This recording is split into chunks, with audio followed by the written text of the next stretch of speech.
G20 के बाद वो हुआ जिससे सब हो गए हैरान। अमेरिका, फ्रांस और ब्रिटेन ने जीता भारत का दिल। दोस्तों, हाल ही में इंडोनेशिया में G20 शिखर समिट का आयोजन हुआ, जिसमें भारत की तरफ से पीएम मोदी ने भूकाल मचा दिया। इस समिट के दौरान और इस समिट के बाद में कुछ ऐसा भी देखने को मिला जो पहले कभी नहीं देखा गया था। G20 देशों के नेताओं की ये बैठक ऐसे समय में हुई जब पूरी दुनिया यूक्रेन संकट से पैदा हुई चुनौतियों का सामना कर रही है। रूस को लेकर दुनिया जहां दो भागों में बढ़ चुकी है, तो वहीं कोविड-19 महामारी से दुनिया अभी तक उबर रही है और जलवायु परिवर्तन की चुनौती मुंह बाएं खड़ी है। खुद अमेरिका भारत को कई बार धमकी दे चुका है, तो वहीं पश्चिमी देश भारत द्वारा रूस से तेल खरीदे जाने को लेकर दबाव बना रहे हैं कि भारत ऐसा ना करे। और इस बीच इस समिट में कुछ ऐसा हुआ जिससे राजनीतिक घमासान का मंच नहीं बन पाया। वहीं अमेरिका, फ्रांस, ब्रिटेन जैसे देश भारत को मनाने की कोशिश करते पाए गए, समिट के दौरान भी और समिट के बाद भी। समिट के बाद भी इन देशों ने भारत को खुश करने के लिए कुछ ऐसा किया कि करोड़ों भारतीयों का दिल बाग बाग हो गया। चलिए जानते हैं इस पूरी खबर को विस्तार से। हिंदी को लेकर दुनिया से भारत के लिए तोहफा, अमेरिका, ब्रिटेन और फ्रांस ने जीत लिया दिल। दोस्तों, G20 शिखर सम्मेलन एक ऐसा अवसर होता है जहां दुनिया के तमाम देशों के पास एक दूसरे के साथ संबंधों को मजबूत करने का बेहतरीन मौका होता है। पुरानी गलतियों को ठीक करके नए संबंध बनाने के लिए सारे देश एकजुट होते हैं। यही वजह है कि मोदी सरकार ने भी तमाम देशों के साथ भारत के रिश्ते मजबूत करने के लिए इस खास मौके का पूरा फायदा उठाया और अमेरिकी राष्ट्रपति जो बाइडेन से लेकर चीन के राष्ट्रपति शी जिनपिंग, फ्रांस के राष्ट्रपति मैक्रो और ब्रिटेन के पीएम सुनक जैसे ताकतवर नेताओं के साथ मुलाकात की। यानी दुनिया के तमाम देशों के सामने पीएम मोदी ने भारत की दमदार मौजूदगी दर्ज कराई। तो वहीं समिट की खास बात रही कि हिंदुस्तान के साथ साथ हिंदुस्तान की भाषा हिंदी का भी G20 समिट के दौरान भोकाल देखने को मिला।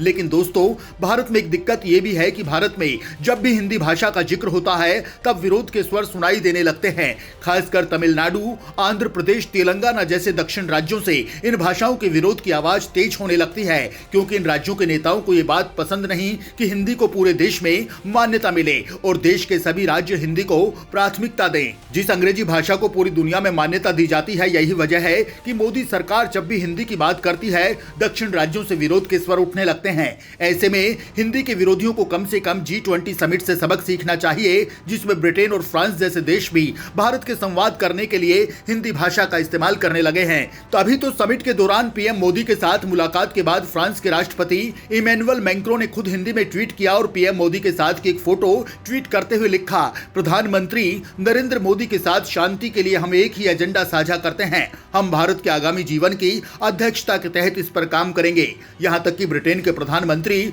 ऋषि सुनक ने भी पीएम मोदी से मुलाकात के साथ की तस्वीरें पोस्ट करते हुए अंग्रेजी में लिखा, यूनाइटेड बाय फ्रेंडशिप, तो वहीं हिंदी में लिखा, एक मजबूत दोस्ती। अपने इस ट्वीट में उन्होंने पीएम मोदी को भी टैग किया। इससे पहले पीएम मोदी ने ऋषि सुनक से भारत और ब्रिटेन के बीच होने वाले फ्री ट्रेड एग्रीमेंट को लेकर काफी अहम बातचीत की। हालांकि इस मुलाकात में भी हिंदी का जिक्र देखने को मिला। ऋषि सुनक से मिलने के बाद पीएम मोदी ने ट्वीट किया कि बाली में प्रधानमंत्री ऋषि सुनक से मिलकर बहुत अच्छा लगा। भारत मजबूत भारत ब्रिटेन संबंधों को महत्व देता है। हमने वाणिज्यिक संबंधों को बढ़ाने, भारत के रक्षा सुधारों के संदर्भ में सुरक्षा सहयोग का दायरा बढ़ाने और लोगों के बीच संबंधों को और भी मजबूत बनाने के तरीकों पर चर्चा की। वहीं दुनिया के दो बड़े देशों के नेताओं ने हिंदुस्तान के लिए हिंदी में ट्वीट किया तो पत्रकार रूबिका लियाकत ने लिखा, हिंदी और हिंदुस्तान का दम, वंदे मातरम। इसके बाद रूबिका लियाकत ने मोदी और बाइडेन की एक वायरल तस्वीर, जिसमें अमेरिका के राष्ट्रपति जो बाइडेन पीएम मोदी को सैल्यूट करते हुए नजर आ रहे हैं, उसको लेकर लिखा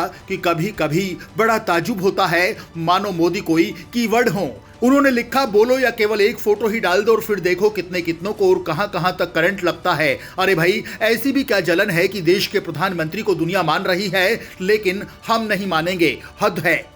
दक्षिण भारत में हिंदी से नफरत क्यों करते हैं लोग? दोस्तों, आपको बता दें कि इस देश के नेता हिंदी से इतनी नफरत करते हैं कि कर्नाटक के पूर्व सीएम HD कुमारस्वामी ने मौजूदा बीजेपी सरकार को हिंदी दिवस नहीं मनाने के लिए पत्र तक लिख दिया। इसे कर्नाटक के लोगों के लिए अन्याय बताया था। इतना ही नहीं, हिंदी के मुखर विरोधी रहे तमिलनाडु के सीएम MK स्टालिन भी इसी साल अक्टूबर में मोदी सरकार को आगाह कर चुके थे कि हिंदी थोपने की कोशिश न करें। सरकार हिंदी भाषा को लेकर राजनीति करने वाले ऐसे नेताओं की वजह से हिंदी को आज तक भारत में मान्यता नहीं मिल सकी। लेकिन इसके बावजूद मोदी मोदी सरकार हिंदी को भारत ही नहीं बल्कि वैश्विक स्तर पर पहचान दिलाने में लगी हुई है। यही वजह है कि सरकार ने अगले साल फरवरी में होने वाले विश्व हिंदी सम्मेलन का आयोजन फिजी के दाड़ी में करने का फैसला किया।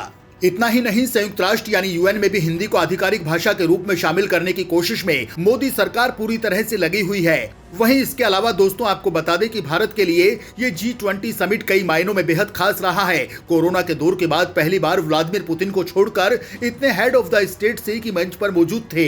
भारत को G20 की प्रेसिडेंसी मिलने का मतलब साफ है कि वर्ल्ड फोरम पर हमारी बात सुनी जा रही है। इससे भी खास बात यह है कि जर्मनी, फ्रांस, जापान, सऊदी अरब और ब्रिटेन अब भारत से फ्री ट्रेड एग्रीमेंट करने के लिए उतावले नजर आ रहे हैं। समिट में भारत का कद कितना ऊंचा रहा, इसका अंदाजा इस बात से भी लगाया जा सकता है कि अमेरिका ने पहली बार इस समिट के लिए अपने हिंदी बोलने वाले प्रवक्ता जेड तरार को भेजा। तरार पूरी समिट के दौरान कैमरों के सामने नजर आते रहे। बहरहाल एक तरफ जहां भारत में ही हिंदी का विरोध हो रहा है, तो वहीं दूसरी तरफ ब्रिटेन और फ्रांस जैसे देश भारत से हिंदी में संवाद कर रहे हैं। इस पर आपका क्या कहना है? अपनी राय कमेंट बॉक्स में जरूर बताएं।